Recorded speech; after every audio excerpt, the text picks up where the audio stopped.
Good morning प्यारे बच्चों, आप लोग का ओम परमहंस स्टडी में स्वागत है। प्यारे बच्चों, हमने अगले टॉपिक आपका क्लास 9th का फिजिक्स का चैप्टर है work energy and power. Chapter का नाम क्या है बेटा? Work energy and power. इसको लेकर चल रहे हैं, तो आइए इसको स्टार्ट करते हैं और मन से इसको आप लोग कीजिए और देखिए इसमें कितना इंटरेस्ट आता है।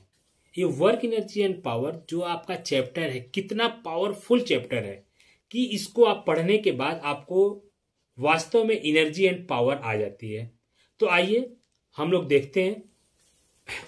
बेटा, अगर आपको वीडियो देखने के बाद एनर्जी और पावर आपको एक्साइटेड हो जाए, समझ में आ जाए कि एनर्जी एंड पावर मेरे बॉडी में आ गई, तो उसी हाथ से मोबाइल उठाना और अपने मोबाइल के सारे ग्रुप में वीडियो को सेंड कर देना।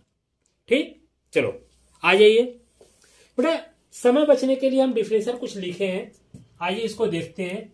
वर्क एनर्जी एंड पावर, आपका चैप्टर का नाम है वर्क एनर्जी एंड पावर। तो हम वर्क की बात करते हैं। देखो बेटा, वर्क है क्या?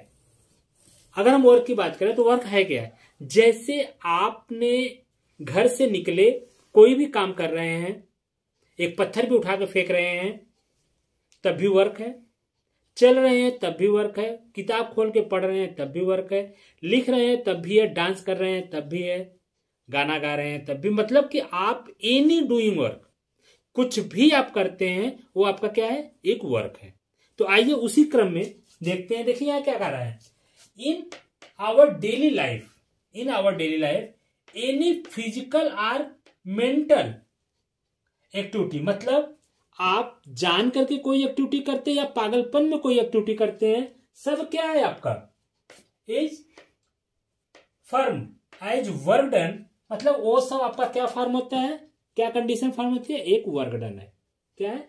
Work done. जैसे एग्जाम्पल में, ऐसे एग्जाम्पल में ले रहे हैं, reading a book, cooking a food, singing a song, playing a cricket, ECT.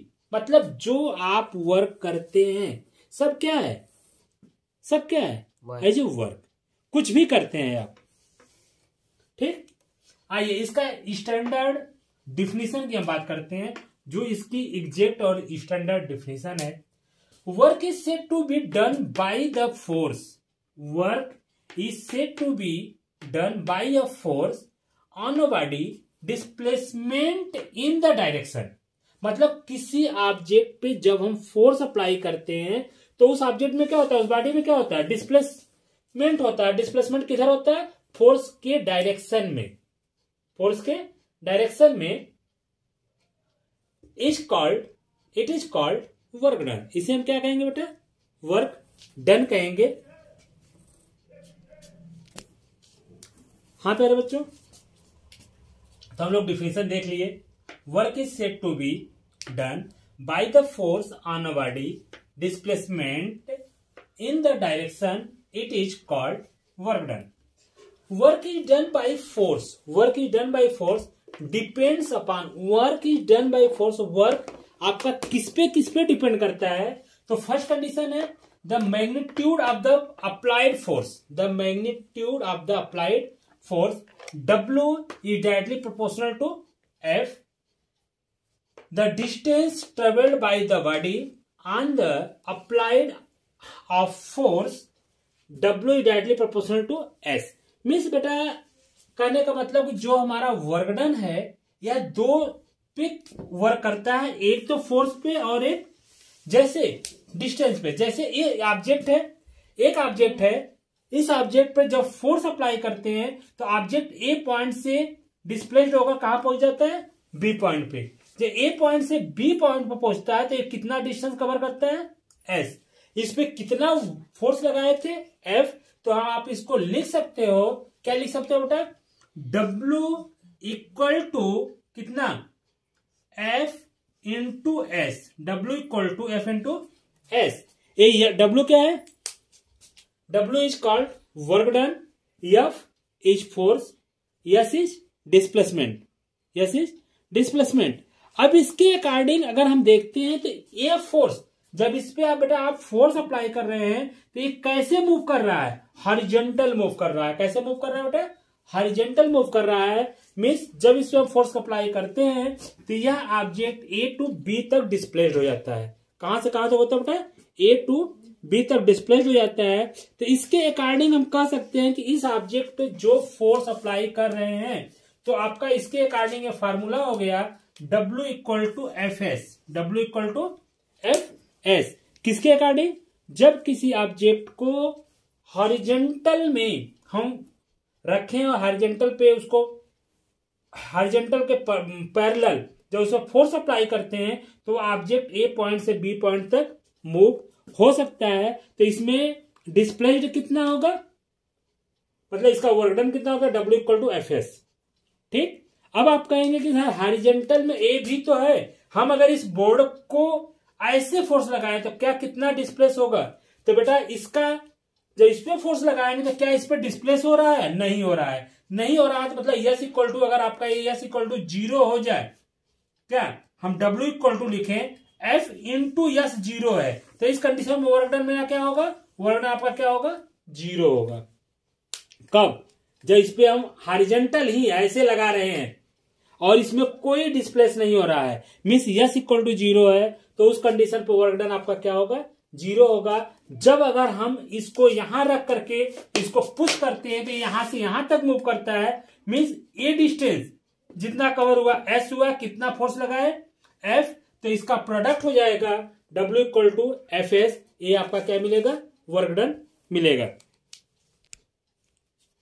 हाँ बेटा देखिए, अब इनक्लाइंड की बात करते हैं। आप हॉरिजॉन्टल में तो पढ़ लिया, अब इनक्लाइंड की बात करते हैं। मान लेते हैं कि ये ऑब्जेक्ट जो रखा गया है इस पॉइंट पे रखा गया है, यह O2 जब इसको हम फोर्स अप्लाई करते हैं F, तो O2 कहां पहुंच गया? हमारा O2 पहुंच गया A पॉइंट पे। कहां पहुंच गया बेटा? A पॉइंट पे। फोर्स इस पे लग रहा है और ये देख रहे हैं कि ये यहां से यहां तक डिस्प्लेस कितना हो रहा है? इस पॉइंट से इस पॉइंट तक जो डिस्प्लेस हो रहा है वो कितना हो रहा है? S हो रहा है। कितना हो रहा है बेटा? S हो रहा है। ठीक, तो अब हम फोर्स तो इस पे अप्लाई कर रहे हैं, डिस्प्लेस इस पे हो रहा है, तो अब इसके अकॉर्डिंग आपको अभी मालूम है कि अगर हम इसको जो फाइंड करेंगे इसका डिस्टेंस, तो हमको डिस्टेंस यहां से A से B तक का चाहिए, O से B तक का चाहिए। ठीक, तो यह डिस्टेंस S, तो अब मान लेते हैं कि इसको यस यहां न रख करके आप यस को नीचे रख लीजिए। यस आपका ए क्या है? ए आपका यस है, डिस्टेंस यस, OB को हम यस कहते हैं। इस पे फोर्स अप्लाई कर रहे हैं, तो बेटा जब अगर आप देखेंगे जब यहां फोर्स अप्लाई कर रहे हैं, इस फोर्स का कंपोनेंट्स इस पे क्या मिलेगा? तो हमारा इसके पहले वीडियो हमारे ट्रिग्नोमेट्री की पढ़ चुकी है। ट्रिग्नोमेट्री में आपको हम बताए हैं कि जब कोई ट्रायंगल लेते हैं तो ट्रायंगल पे अगर ए परपेंडिकुलर 90 है, ए बी सी है, जब अगर ए आपका हाइपोटेनस है, ए एंगल थीटा है, ए एंगल आपका थीटा है, ए एंगल थीटा है, तो ये आपका हाइपोटेनस होगा, ये आपका परपेंडिकुलर होगा और ये क्या होगा? बेस होगा।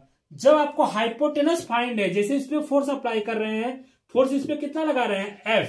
जब हाइपोटेनस फाइंड कर है तो उसके अकॉर्डिंग हमको बेस पे लिखना होगा। तो आपको एक रिलेशन बताए थे, क्या? cos थीटा इक्वल टू होता है base by hypotenuse. cos theta equal to क्या होता है बेटा? Base by hypotenuse. तो बेस इक्वल टू हमारा हो जाएगा, बेस इक्वल टू हो जाएगा हमारा क्या होगा बेटा? हाइपोटेनस और हाइपोटेनस इंटू कॉस थीटा। क्या हो जाएगा? Hypotenuse into cos theta.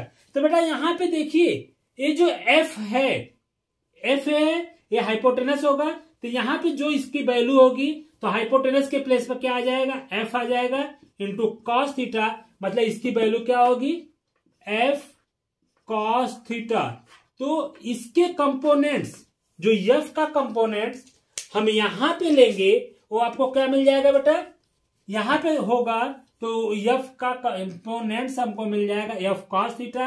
अगर हम परपेंडिकुलर पे लेते, क्या लेते? परपेंडिकुलर पे लेते तो साइन थीटा इक्वल टू लिखते क्या? P by H। Perpendicular by hypotenuse, तो P इक्वल टू आपको मिल जाता है बेटा H साइन थीटा। क्या मिल जाता है? मीन्स यहां पे हमको मिल जाएगा इस P के इक्वल होगा H क्या साइन थीटा और इस B के इक्वल होगा H कॉस थीटा। ठीक, तो हमारा H के प्लेस पे क्या है, यहां पे जब F आ जाएगा, H के प्लेस पे जब F आएगा तो हम क्या लिखेंगे F कॉस थीटा और F साइन थीटा। तो अभी हमको यहां रोल किसका चाहिए, केवल इसका चाहिए, इसका चाहिए, इससे आपको कोई मतलब नहीं है। तो आपके लिए इस F का कंपोनेंट्स, F के कंपोनेंट्स आपको इस पे क्या मिलेगा F कॉस थीटा। क्या मिल जाएगा बेटा F कॉस थीटा। तो आप जो अभी वर्क डन आप फाइंड कर रहे थे W equal to F cross S लिख रहे थे, तो F के प्लेस में क्या लिखेंगे बेटा आप, इंक्लाइंड प्लेन के लिए क्या लिखेंगे F cos theta into S, तो आप लिख सकते हैं FS कॉस थीटा। क्या लिखेंगे FS कॉस थीटा। हम इसको एक चीज और आप जान जाइए कि इसको लिख सकते हैं F डॉट S, ये जाकर के आप क्लास 11th में पढ़ेंगे। इसको हम डॉट प्रोडक्ट के नाम से जानते हैं। किस नाम से जानते हैं, डॉट प्रोडक्ट के नाम से जानते हैं। ये डॉट प्रोडक्ट होता है, लेकिन आपको यहाँ W इक्वल टू क्या मिल जाएगा फार्मूला, आपको यही रखना है। अभी आप हॉरिजॉन्टल में देखे थे, जब कोई ऑब्जेक्ट हॉरिजॉन्टल पे रखा गया था, जो इस पे फोर्स अप्लाई कर रहे थे, तो यहां से यहां तक मूव किया था S, तो इस पे जो आपको वर्क डन मिला था F इंटू क्या था S था, यही फार्मूला था। तो F इंटू S है, और इसी F के कंपोनेंट्स जब इस पे ड्रा कर रहे हैं तो F cos थीटा मिल रहा है, तो F के जगह क्या रखेंगे बेटा F cos theta into S, तो आपको W equal to F cos theta into S, इसको लिख सकते हैं W equal to FS cos theta. क्या लिख सकते हैं बेटा FS cos थीटा। तो आपका इनक्लाइंड में जब कोई न्यूमेरिकल या कुछ वैल्यू इनक्लाइंड में दी होगी, तब के लिए फार्मूला आपका ये होगा। हॉरिजॉन्टल में होगा, जब हॉरिजॉन्टल में होगा तब के लिए फार्मूला आपका ये होगा। दोनों फार्मूला आपके यूज आएंगे। ठीक बेटा, तो आइए इसके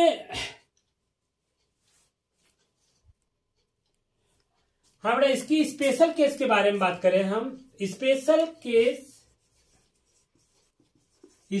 केस में की में बात करें तो देखो स्पेशल केस में क्या क्या होगा। कंडीशन ये हो सकती है, फर्स्ट कंडीशन कि अगर थीटा इक्वल टू 0 डिग्री रखेंगे तब क्या होगा, थीटा इक्वल टू 0 डिग्री रखेंगे तब क्या होगा, तो W equal to FS cos 0 degree, cos 0 degree और cos 0 डिग्री की वैल्यू होती है FS cos 0 डिग्री की वैल्यू 1 होती है, where cos 0 degree equal to 1। बेटा एक कैसे आता है, अगली वीडियो में हम आपको दिखा देंगे कि ये वैल्यू कैसे आती है। ठीक है।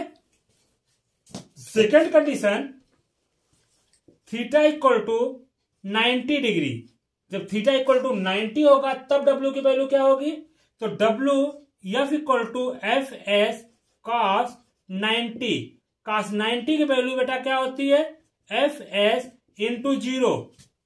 बेटा यहां पे cos 90 की वैल्यू क्या होती है बेटा 0। ठीक है। थर्ड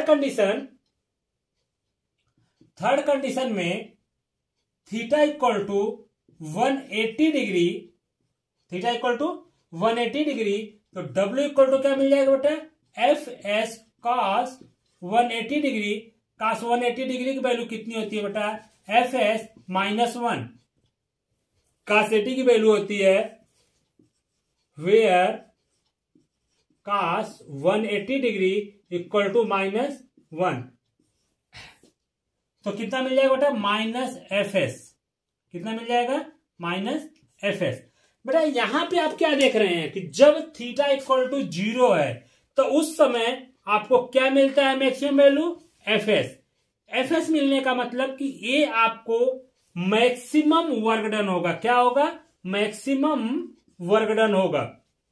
और यहां पे देख रहे हैं कि वर्क डन जब थीटा इक्वल टू 90 है तो वर्क डन क्या मिल रहा है? 0। क्या मिल रहा है बेटा? 0। मतलब इस समय ये क्या है?